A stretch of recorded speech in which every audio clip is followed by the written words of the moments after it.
Cuéntanos un poco de la manera más sencilla para el público que nos sigue, ¿qué significa haber resuelto esta conjetura de Goldbach? Ya, voy a explicar primero qué es la conjetura de Goldbach. Es una conjetura que viene del siglo XVIII, de la correspondencia entre Euler, un gran matemático, y su amigo Goldbach. Los números primos son aquellos que no se pueden factorizar, que son divisibles solo por sí mismos y por uno.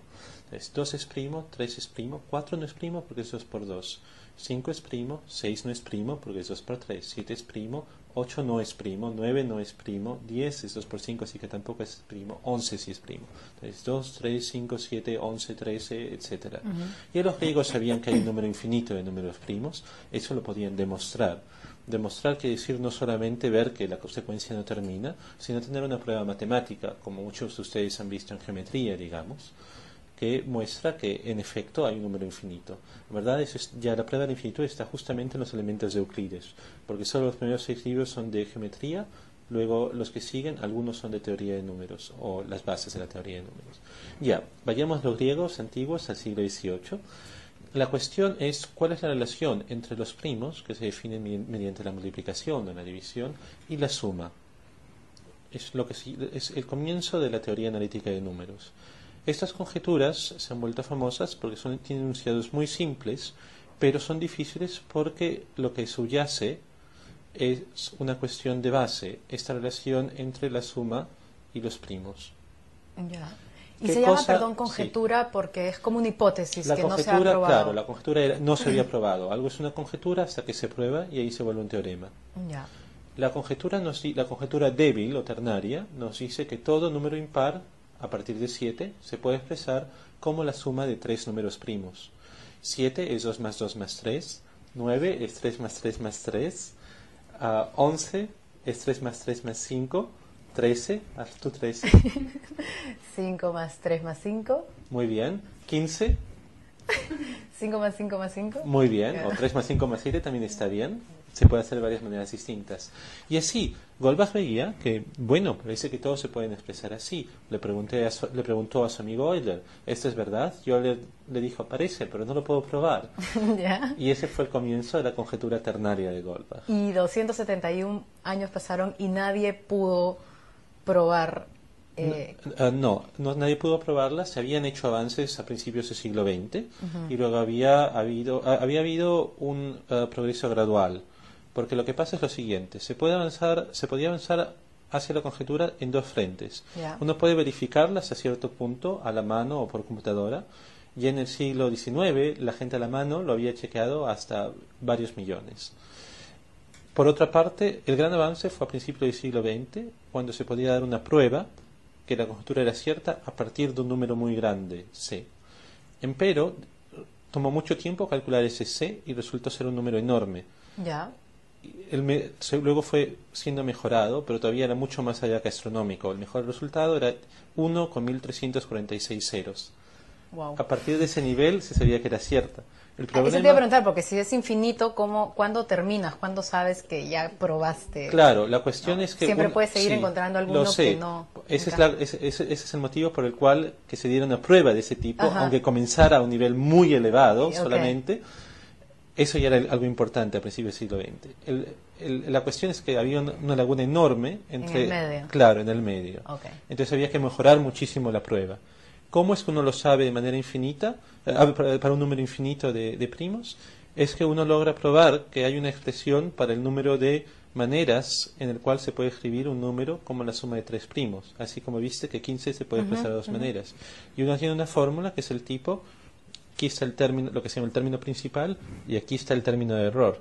Pero el término de error comienza a ser más pequeño que el término principal solo para números muy grandes. Yeah. Entonces hay que mejorar muchísimo el término de error para que comience a ser más pequeño que el término principal para enteros de talla razonable. Entonces tú te ocupaste de esa brecha que había entre exacto. los números pequeños y el número astronómico Claro, del siglo XX. se trataba de mejorar mucho la prueba, casi todos los pasos, en verdad rehacerla desde el principio, utilizando algunas de las ideas que venían desde el principio del Siempre siglo con XX. computadora.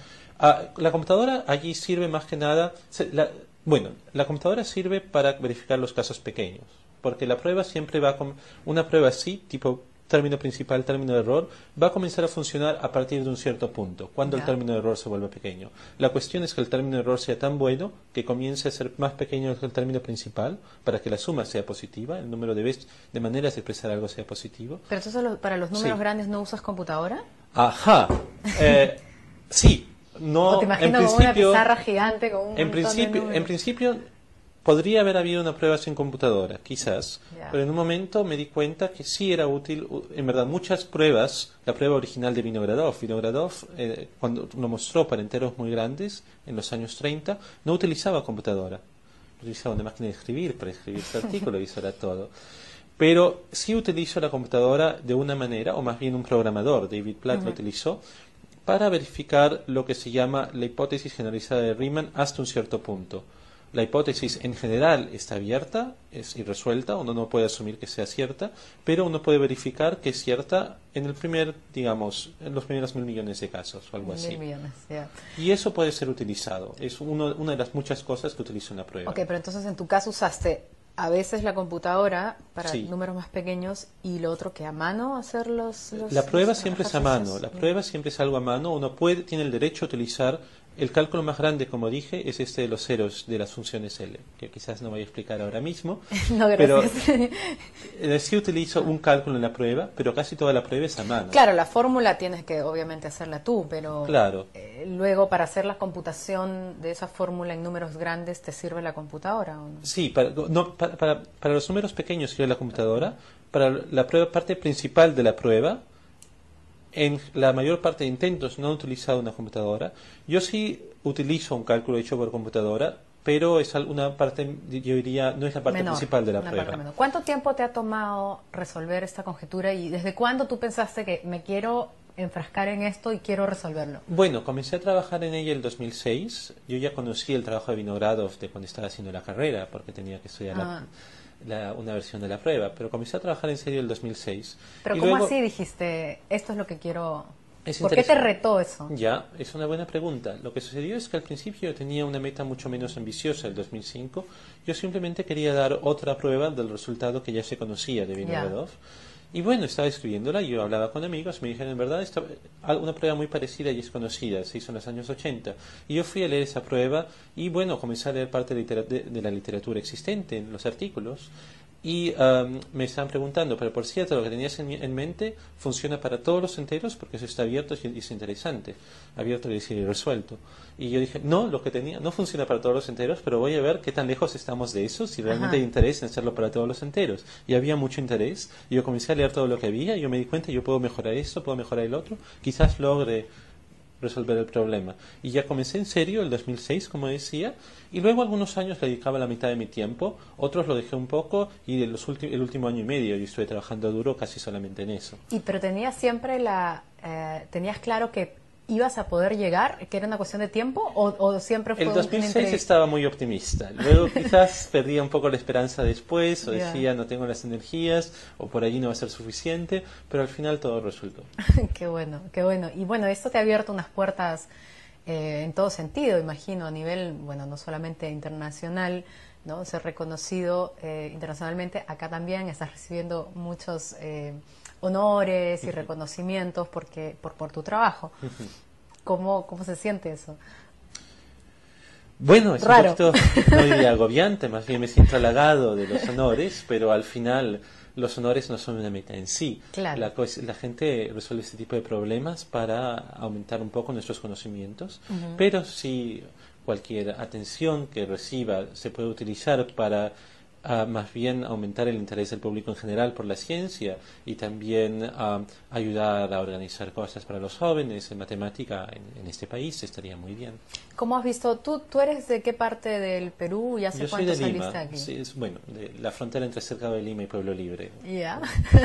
Felizmente no es una frontera muy violenta, pero por ahí. ¿Estudiaste en yo Lima? Estudié en Lima, estudié en María Alvarado y luego como becario en el Humboldt. Y luego mis padres salieron cuando yo estaba por terminar la secundaria. Yo me quedé aquí hasta el final del año y luego yo fui de becario en una universidad, bueno, en el hemisferio norte. Ajá, en Estados Unidos. Estados Unidos, así es. Y terminaste ahora, estás trabajando, haciendo investigación en Francia. Así es. En un instituto que es muy reconocido además por... Es el CNRS, sí.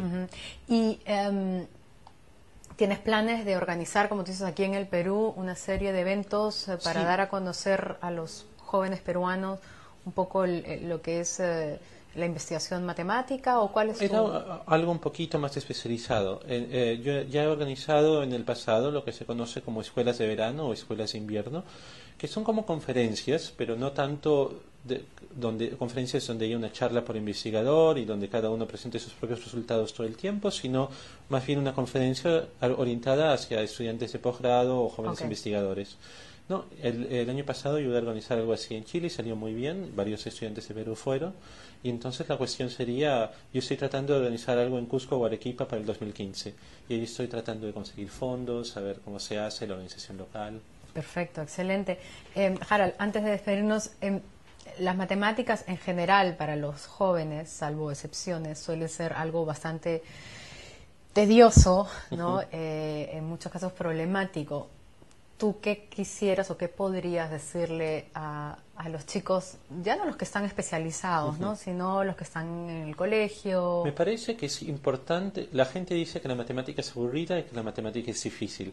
Bueno, a veces la matemática sí es difícil, pero también está a veces mal enseñada. Y si la matemática es aburrida es porque no es lo suficientemente difícil, porque no se enseña las partes más interesantes. Ah, sí. Yo creo que todo el mundo tiene el derecho a ver lo que es en verdad, no solamente cálculos, sino lo que es en verdad una prueba. Lo que es una prueba en la geometría, lo que es una prueba en la aritmética. Yo creo que es una experiencia mental que nadie debe pasar por alto, que todo el mundo debe ver qué cosa es una prueba en la matemática, qué cosa es el sistema axiomático. Eso, aunque uno vaya a áreas completamente distintas, es algo que uno no debe perderse. Quizás puedas colaborar también con los docentes aquí en el Perú. Me gustaría mucho, precisamente quizás lo que marche mejor ahora en matemática en el Perú es la preparación de muchachos y muchachas adolescentes para las competencias a nivel latinoamericano y mundial, las Olimpiadas de Matemática. Eso ya está marchando muy Sí, bien. sí, sí. ¿Lo sigues? Sí, lo estoy siguiendo. Justamente estaba camino al Perú ahora de Francia, pasé por Colombia, me invitaron allí a hablar en la Olimpiada Mundial Internacional de Matemática y allí el equipo peruano salió muy Sí, sí, bien. sí. En Y hablé matemáticas es cierto, es en lo que mejor nos va. Bueno, pero sobre todo en matemática hay mucha labor por hacer, pero yo creo que precisamente la selección de los jóvenes ya está funcionando bien. Bueno, Harald, ha sido un placer tenerte. Muchísimas gracias por haber visitado Sofimanía y felicitaciones. Sabemos que el Ministerio de Educación también te va a nombrar embajador de los aprendizajes. Te vas acá a la Universidad de San Marcos, donde también te van a rendir un homenaje. Todo muy merecido, imagino. Gracias. Tantas noches en vela y Bueno, sí. tantas sinapsis Sí. ahí invertidas en esta conjetura. Felicitaciones y que sigan adelante los logros de investigación. Gracias. Gracias. Regresamos.